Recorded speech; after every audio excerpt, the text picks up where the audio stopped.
Welcome back. Brain Durham's Nothing But Truth, proudly on AFR Talk. If you have a story for AFR Talk, how it's impacted your life, how you've locked it in as instructed, and how God has moved in your, how God has impacted your life, possibly through that, how it has motivated you to be part and join in, get in the arena, if you will, and engaged in the culture war. Well, we have Share-a-thon, and we only do it twice a year. It's coming up October 22nd through the 24th. And we'd like to hear from you. Share a story about how the network has impacted your life. 800-326-4543. That's 800-326-4543. Option 8. 800-326-4543. Option 8. You can talk about what encourages you most. How AFR Talk has helped you grow as a Christian. I mean, with the programming, the likes of Bert Harper, Pastor Bert Harper, and Dr. Alex McFarland exploring the Word, and well, you've got just a tremendous lineup. And again, different styles, all on the same page when it comes to our foundation. Dan the Man Celia, you got financial issues you're taking care of. In the morning, you have Sandy bringing you the news that maybe you missed overnight and giving you in-depth analysis. You got today's issues with Ed Vitagliano as well as Tim Wildman, and bringing on authors and having some fun as well. Yeah, it's great. Kevin McCullough, AFA Today, bringing you the news stories of the day and doing and taking your calls. And then, of course, B-Man Fisher. That's right, Brian Fisher. Then we're right back into Exploring the Word. And then my good friend Tony Perkins with Washington Watch, and then yours truly. It's really a way to lock in. There's more, but you can check that out on the website. Yeah, you're saying that, yes, I'm saying it will be played on air. There's a possibility of that. You call in 8-326-4543, option 8. You call in, you leave a message, and then between the 22nd and 24th, when we're doing Share-a-thon, we play these testimonies, and maybe you. So give us a shout-out. We'd love to hear from you on how God is using AFR Talk to influence and impact the culture and the future of this great country. Brain Durham's Nothing But Truth. Now we go to, this is going to be on healthcare, and we've talked a lot about healthcare. Boring. No. Beep, beep, beep, back it up. If you want to understand what President Obama believes and why they do the things they do, not in a way that is ascribing some kind of evil motives. It's a practice. It's a strategy. And it's not based on convincing you they're right. Now, that sounds harsh, but it's true. And we've seen it, certainly, in this latest Obamacare debate. They've never gotten America on board. And that's because they had enough votes to get it done, and they knew the procedure to do so. And they continued to not tell us the truth about it. That said, what is the strategy?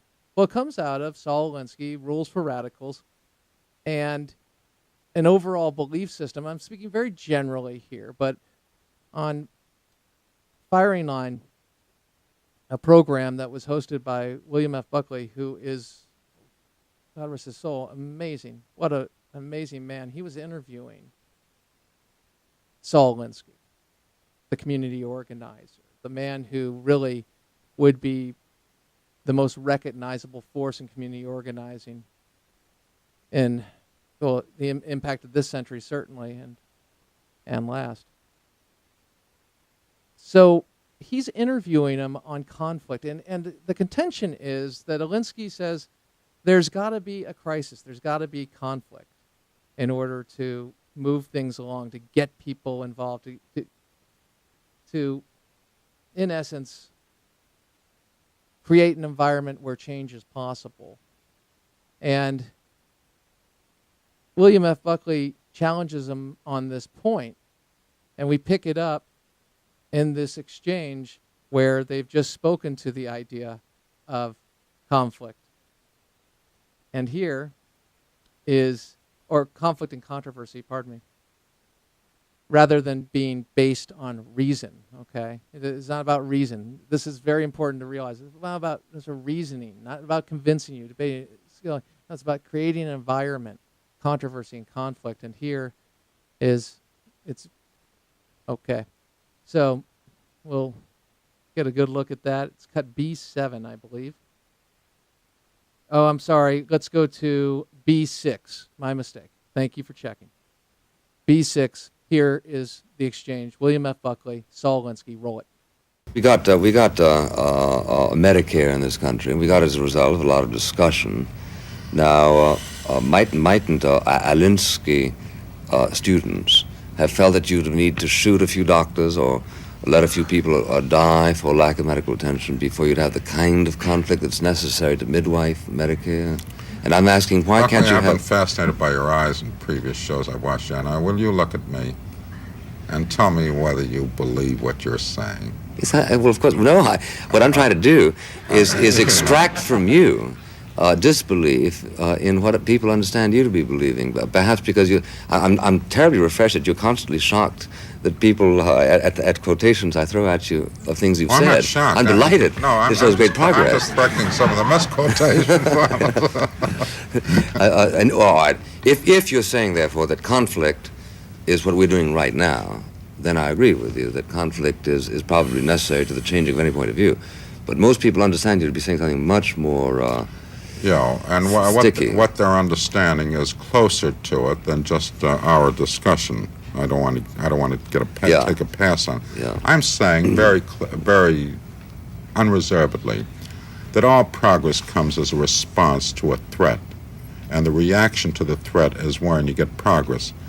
I'm saying that that all actions of history have come that way. That's it doesn't not true. necessarily have to be violence. Why? But that's not true.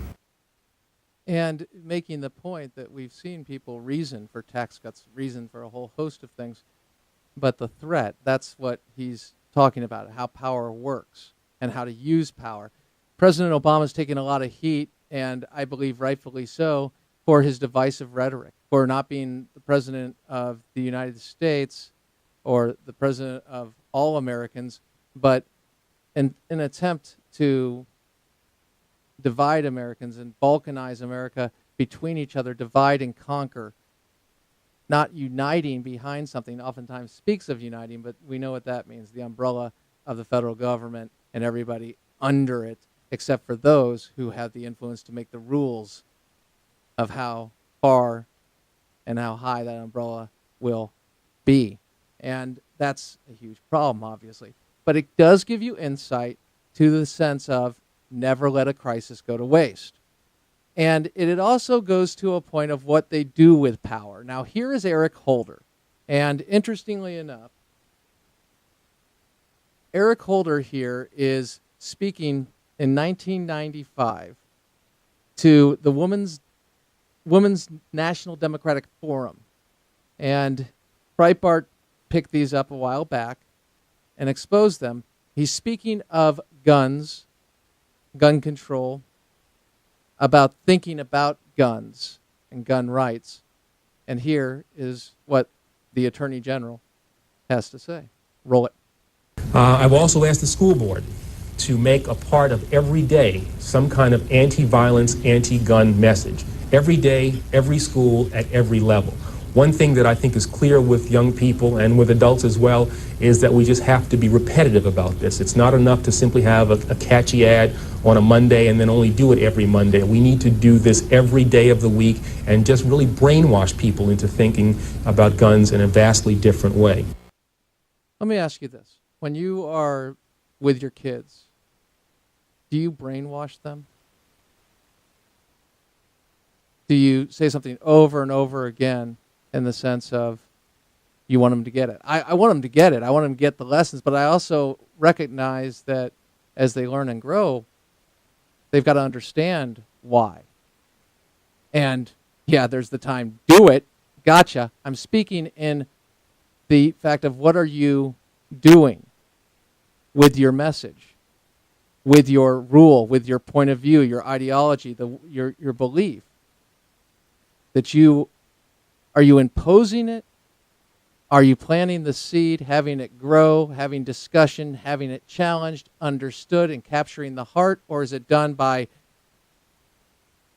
just one response? Here it is, knee-jerk, boom, there it is. Just keep repeating it and repeating it and repeating it and not asking why. You see, when he's talking about students here, the Deputy Attorney General under the Clinton administration is talking about brainwash and the same anti-gun, not going to the substance of what the gun is, what it represents, how it's used. If you're for gun control, I think you would go to what you believe the gun does and explain why your course of action of disarming the American people is the right way to go. I disagree with you, but you'd reason, right? No. This is not about reasoning. It's about one message, getting control of that group, and programming. It's not a very liberal concept, is it? Because it's not about convincing, it's not about reasoning, it's about controlling and power and who has control over that message. That's what's probably the most frustrating thing about these debates and discussions, right? Because when I speak to those on the left, and some of you call in, and thank you for doing it, wish we had more time for calls and more time to engage, but it always goes to not how the policy actually works and fixes something, or the understanding of, in the case of the Second Amendment, the consequences of limiting legal gun owners the right to conceal and carry or exercise their constitutional rights. It goes to the idea of, maybe some charges, like to say, you think the government's going to go, you're afraid of the government having too much power, that's why you want, yeah, so is Alexander Hamilton. I mean, you come back, it goes back and forth, rather than dealing with the substance. So many of us, as a conservative, I sit there and say, how am I going to reason you? What's my case? Well, my case is more guns, less crime, and I can go to that. My case constitutionally is a check and balance on the government. Yes, that is in there. It's understood. But it's also an individual's right to self-protection. And the language is clear. So when we look at these things, we recognize our founders understood human nature. Does the left? Well, they may. And that's why they want to seize power. They see the power elements of government and control and then dictating people what they want.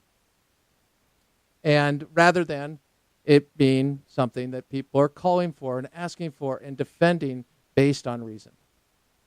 I'm not trying to make this a class here, but I am trying to say it's very interesting to see how these things play out, because even in Obamacare, there was a strategy and there is a strategy. And that strategy is about implementing something that destroys, inevitably, the insurance agencies, the companies. Takes the profit out, under government control. It can't work. We've got to put it under government. We can't allow profit to be a part of medicine. And that's where this thing's going. It's going to single payer, and it's done through incrementalism. That's why the bill was written in the way it was, and it was there were so many elements to it, because they wanted to get the power, and this is typical of leftist policies, on the books. Grab the power first. We may not even understand all the power, but let's get the power, and then we'll carve it back for our friends, our constituencies. Not about being president or party or representing the American people. It's about power and the use of power to stay in power. Not conspiratorial, it's reality. Let's go to a few clips from the single payer plan and why we didn't get single payer today. Why Dennis Kucinich signed up for Obamacare, which he opposed, because it wasn't what he was looking for, inevitably the single payer. Here are a few Democrats and a few Democrats over the years representing, including President Obama, speaking to the issue of single payer. Roll it. Do you support single-payer health care? I do. I always have. I don't think there's any possibility that that will come out of this Congress. And so for people to simply say that's this way or nothing are looking at something that can't happen now. But I would love to see it. And I believe the goal here is to create whatever legislation we have in a way that could be developed into something like a single-payer system. I'm all for a single-payer system eventually. I think what we have to do, though, is work with what we've got to close the gap. Politically, it's hard to do in one step. You have to convince people to give up the insurance. Forget about mollifying the insurance companies. That's not going to happen. But you have to convince people to completely give up the insurance they have. Whereas something that lets people keep the insurance they have, but then offers the option of a public plan, they evolve into single payer. But you can do it politically. And I think if we get a good public option, it could lead to single payer, and that's the best way to reach single payer. You had Russ Feingold in the beginning there. Then you had Kathleen Sebelius, followed by Paul Krugman. And then, yes, of course, you recognize Barney Frank. Here's Ezra Klein talking about the strategy. Writer, liberal, from the Washington Post. Roll it. At some point, you have to win. Not everything, but you have to put winning first. And it has to stop being a question of, yes, I would like to sign the insurance companies out of existence with my pen. It would be sweet. They have a sneaky strategy, the point of which is to put in place something that over time, the natural incentives within its own market move it to single payer. Hey, Ron, why did the president take single payer off the table? Oh, sorry, we don't have time. No, in 2003 he said he was for single payer, and now he's against it. Why did he flip-flop? Because this is what I just said in there. What? The objective is what's important, it's not the means. The best way we're going to get single payer, the only way, is to have a public option and demonstrate its strength, its power. This is not a principled fight. This is a fight about strategy for getting there, and I believe we will. Jane Schakowsky there. And before that, obviously, Barney Frank, and it led off with Ezra Klein, and you had the chief advisor to the president, chief of staff, Rahm Emanuel, talking about it's not about the means, it's about the objective, okay? And that's exactly what has happened. And that's exactly what we're getting. So the objective it's been reached. They have the power. Now they're using some arguably extra constitutional authority or judicial authority to move deadlines. They tell us, oh, well, we've done that before. We did that with Social Security and implementation. We did that with Medicare, but you always got congressional approval. They don't do it this way. They're not doing it this time because it's about the objective of how you can get there. See, what we should be about is convincing others, getting into the arena of ideas, and speaking truth and love, and speaking our points of view and reasoning to others. They don't trust reason. They trust power. And when you see the incompetence that we've seen from this administration, we see it all over the place, but it's all about crisis. All about crisis. Listen to Ronald Reagan. He was speaking to the issue, actually, of national security, but it gives you some insight. Here is Ronald Reagan. Cut number 9. Roll it. Meeting this mission, this responsibility for preserving the peace, which I believe is a responsibility peculiar to our country, that we cannot shirk our responsibility as the leader of the free world because we're the only one that can do it. And therefore the burden of maintaining the peace falls on us. And to maintain that peace requires strength. America, meeting this mission, this responsibility for preserving the peace, which I believe is a responsibility peculiar to our country, that we cannot shirk our responsibility as the leader of the free world because we're the only one that can do it. And therefore the burden of maintaining the peace falls on us. And to maintain that peace requires strength. America has never gotten in a war because we were too strong.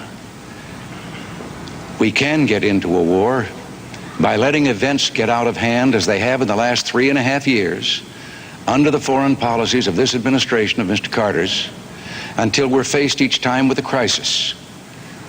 And good management in preserving the peace requires that we control the events and try to intercept before they become a crisis. Now, understand, do you see a connection with the way President Obama has used crisis to advance his agenda domestically and his use of leading from behind and responding to a crisis? Do you think for a moment that he's not advancing his agenda with foreign policy? Because obviously there is, hey, you plan this much, you use crisis. His plan for foreign policy, does he want America to be a leader of the free world? Obviously not. Europe's leading place, historic leading place in the world. And is he advancing freedom? Does he understand it? No, he speaks a lot to justice, though. Justice. Now, this is not conspiratorial. This is just looking at the fact of how anybody can embrace the Muslim Brotherhood. Hey, McCain did, I know, just as wrong. But the President of the United States has embraced the Muslim Brotherhood.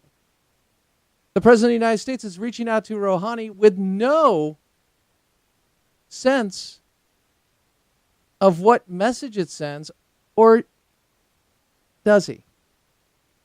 Does he get it?